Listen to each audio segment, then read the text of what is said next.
That terrible accident in Hinckley is another grim reminder of the nationwide epidemic of young drivers killed or injured on the highways. 1 out of every 4 teen drivers will have an accident in the first 2 years behind the wheel.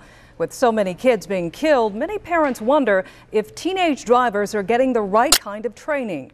Tonight we began a special Channel 3 focus on teenagers and in particular the unique, dangerous learning curve facing our newest drivers. Channel 3's Michael Mara has our special report. When it comes to young drivers, the scenes of death and injury have become so frequent that many people have stopped paying attention. The headlines, the images, too painful. The terrible truth is that teenagers are getting killed or maimed on American roads in record numbers. A teenager killed in a car crash every 64 minutes or injured in a crash every 55 seconds. Something startled her, made her lose control of the car, and now she's gone. Kenzie Commissar is dead. The 16-year-old killed when her SUV tipped over and crashed a few minutes after leaving home. I don't have a daughter anymore. There's no way to bring her back. If I could do anything for my child to protect them, I would have done it. And I just simply didn't even know.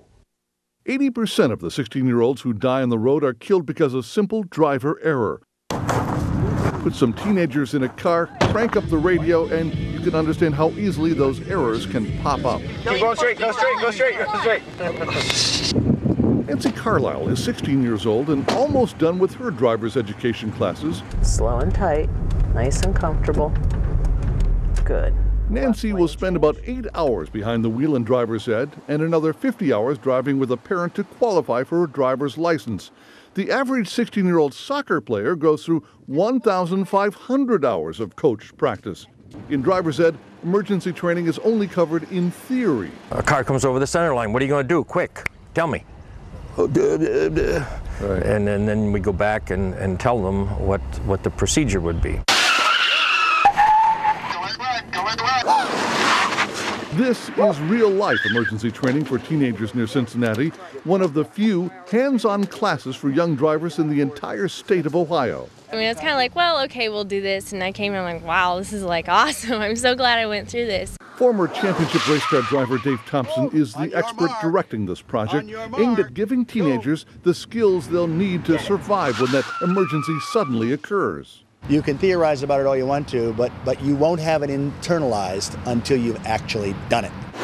Right now, this new driver car control clinic is only available in Ohio in the Cincinnati area. The first sponsor, Kenzie Commissar's father. Mark wants to make sure other parents don't go through the same heartache. I have to do something. But she died for a reason. Thanks to Kenzie Commissar's family and friends, that car control clinic in Cincinnati has been a huge success. I mean, the kids are learning how to drive in their own cars with mom or dad sitting right there in the front seat.